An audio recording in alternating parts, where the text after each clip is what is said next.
So platelets అంటే haemoglobin కానీ platelets పెరగటానికి కషాయాలు, సిరిధాన్యాలు.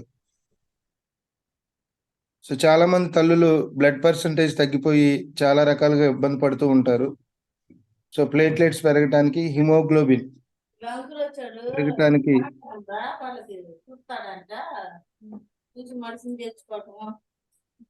మమతా మేడం కొద్దిగా అన్మ్యూట్ చేసుకోరా. యా,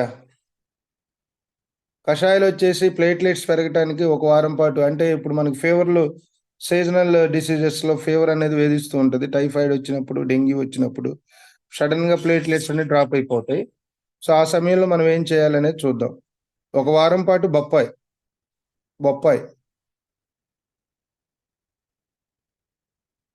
బొప్పాయి కషాయం. రెండో వారం పాటు మునగాకు. సో మనకి రెగ్యులర్గా మీరు అబ్జర్వ్ చేస్తున్నారు లేదో, ప్రతి దానిలో కూడా మనకు రెండు కామన్గా వస్తున్నాయి. ఒకటేమో పారిజాతం, ఒకటి మునగాకు.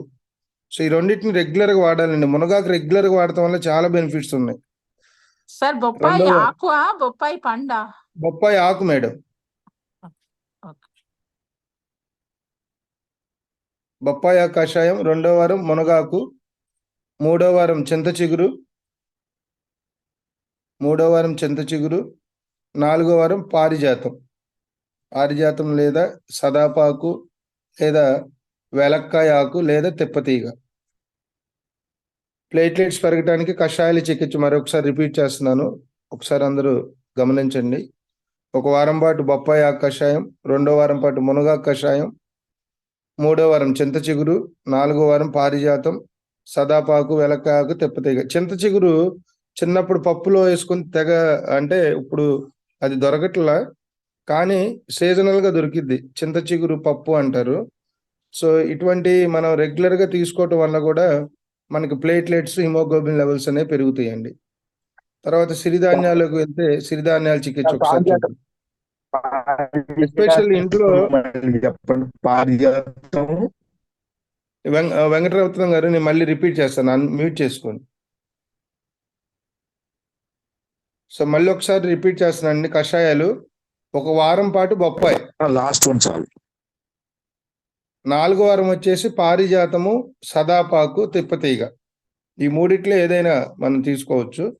సో ఎక్కువ పారిజాతం అనేది అందరి ఇళ్లలో మొక్కలు కూడా ఉంటాయి కాబట్టి మనకి ఈజీగా ఉంటుంది. సో పారిజాతం వల్ల చాలా బెనిఫిట్స్ ఉన్నాయి ఆ కషాయం తాగటం వల్ల. అట్లాగే ఇండ్లలో ఇప్పుడు చాలా మంది స్త్రీమూర్తులు ఉన్నారు సెషన్లో.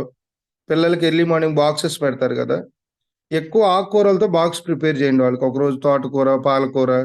సో న్యూట్రిషన్ ఫుడ్ అనమాట. కర్రీస్తో పాటు ఎక్కువ ఆకుకూరలు వాటిలో మిక్స్ చేసి పెట్టడానికి ప్రయత్నం చేయండి. సో ఎందుకంటే చిన్నపిల్లలకి 4-5 సంవత్సరాల వయసులోనే స్పెట్స్ ఎక్కువ వస్తున్నాయి.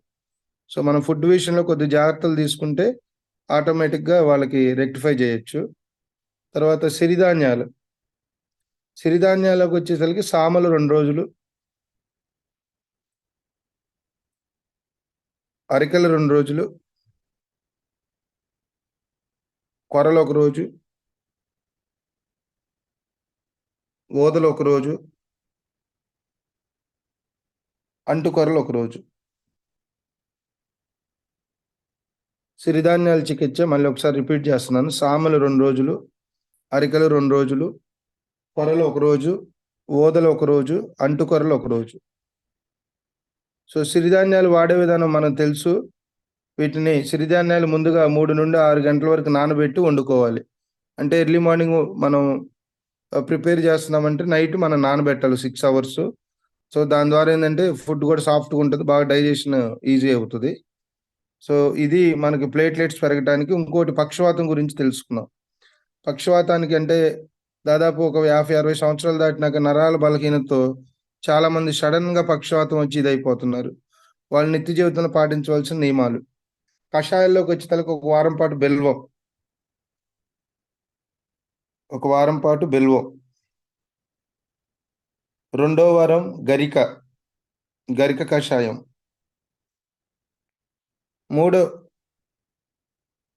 చెప్పండి మేడం. నిన్న చెప్పేశారు పక్షవాతం. చెప్పానా? నిన్న చెప్పారు సార్. అయితే ఓకే సార్. తర్వాత సొరియాసిస్ అయిపోయింది. రిపీట్ చేయండి సార్. రిపీట్ చేయాలా? చేయండి రాసేసి. సో పక్షవాతానికి వచ్చేసి ఒక వారం పాటు బిల్వం, 2వ వారం పాటు గరిక, 3వ వారం పాటు తిప్పతీగ, 4వ వారం వచ్చేసి పుదీనా.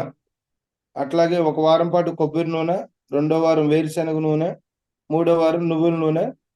తిరిగి ఇదే క్రమంలో అంటే ఒక వారం పాటు కొబ్బరి నూనె, 2వ వారం పాటు వేరుశనగ నూనె, 3వ వారం పాటు నువ్వుల నూనె 1 స్పూన్ తాగాలి డైరెక్ట్ గా బాడీలోకి.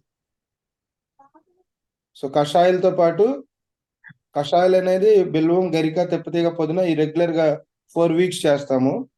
అట్లాగే వాటితో పాటు నూనెలు వచ్చేసి కొబ్బరి నూనె, ఒరిజినల్ కొబ్బరి నూనె అండి, గానుగ నుంచి పట్టింది. మనం పారాషూట్ పెట్టుకొని అట్లా చేయొద్దు. గానుగ నుంచి వచ్చిన కొబ్బరి నూనె. ఇప్పుడు కేరళ వాళ్ళని చూస్తే, కేరళ మీరు ఎక్కడికి వెళ్ళినా కూడా చాలా బాగుంటారు వాళ్ళు. అట్లాగే మంగళూరు వెళ్ళినా కూడా చాలా నీట్ గా ఉంటారు వాళ్ళు. ఎందుకంటే దానికి బ్యాక్ రాష్ట్రం ఏంటంటే కొబ్బరి నూనె.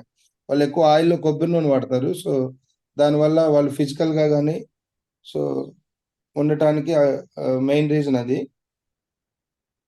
సో ఒక 1 వీక్ కొబ్బరి నూనె, సెకండ్ వీక్ వేరుశనగ నూనె, థర్డ్ వీక్ వచ్చేసి నువ్వుల నూనె. డైలీ మార్నింగ్ 1 స్పూన్ తాగాలి. సిరిధాన్యాల్లో కొర్రలు 2 రోజులు, అంటుకొర్రలు 2 రోజులు, అరికలు 1 రోజు, ఓదలు 1 రోజు, సామలు 1 రోజు. సో ఇది ఆరోగ్య చిట్కా ఈరోజు. సో ఫ్రెండ్స్, మనం 4వ బ్యాచ్ని కూడా సక్సెస్ఫుల్ గా 2 రోజుల్లో మనం ఫినిష్ చేసుకుంటున్నాం. సో ఎంతో మంది మాస్టర్లు మనకి ఇది 365 రోజులు జరిగే నిరంతర ప్రోగ్రాము. సో మధ్యలో ఒక 5 days గ్యాప్ ఎందుకు ఇస్తున్నామంటే మళ్ళీ నెక్స్ట్ అప్కమింగ్ 5th దానికి షెడ్యూల్స్ అవన్నీ ప్రిపేర్ చేసుకొని ఆ సబ్జెక్ట్ ఎవరైతే చెప్పగలరో వాళ్ళని ప్రాపర్గా మేము ఎన్నుకోవటం, సెలెక్ట్ చేసుకోవటం, ఈ 5 days ప్రాసెస్ అది. సో కాబట్టి మనం చివరి రోజున అనుభవాలు కూడా తీసుకోవడం జరుగుతుంది మీ సెషన్లో. అట్లాగే అనుభవాలతో పాటు మీలో ఎవరన్నా మ్యూజిక్ వచ్చిన వాళ్ళు ఉన్నా కూడా చక్కగా అటు ఎంటర్టైన్మెంట్తో పాటు ఈ 4th బ్యాచ్ ఎక్స్పీరియన్సెస్ కూడా మనం తీసుకొని రికార్డ్ చేసుకోవడం జరుగుతుంది. సో దీనిలో సందర్భంగా మీకు నేను విన్నపించేది ఏంటంటే, కొత్త వాళ్ళని మరింత మందికి మీరు తెలియజేయండి. కనీసం మనకి ఇక్కడ మీరు ఇచ్చే గిఫ్ట్ అదే. మనం ఎటువంటి ఫీజులు కానీ ఎటువంటి ఏం కలెక్ట్ చేయట్లా. ఇదంతా ఫ్రీ సెషన్స్ కాబట్టి ఈ యొక్క మంచి అనేది 10 మందికి వెళ్ళాలనేది ఒక సద్భావంతో ఈ విషయం చెప్పడం జరుగుతుంది. అట్లీస్ట్ ఒక్కొక్కరు ఒక్కొక్క 10 మందికి తెలియజేసి మళ్ళీ 5th బ్యాచ్కి ఎక్కువ మందిని మనం గ్యాదర్ చేసి మీరు కూడా యాడ్ అవుతారు. ఒక లింక్ పెడతాం మేము. మీరందరూ కూడా ప్రతి బ్యాచ్లో ఉండొచ్చండి. ఒక బ్యాచ్లో వచ్చిన వాళ్ళు 2వ బ్యాచ్లో ఉండకూడదనే రూల్స్ ఏం లేవు. స్టిల్ 365 days ఇది ఇలా జరుగుతూనే ఉంటుంది. సో 5th బ్యాచ్కి అటెండ్ అయ్యేటప్పుడు మళ్ళీ మేము ప్రీవియస్ బ్యాచ్లో ఆ వాట్సాప్ లింక్ పెడతాం. జస్ట్ దాని మీద క్లిక్ చేస్తే మీరు కొత్త బ్యాచ్లో జాయిన్ అయ్యవచ్చు. ఓకేనా? ఓకే.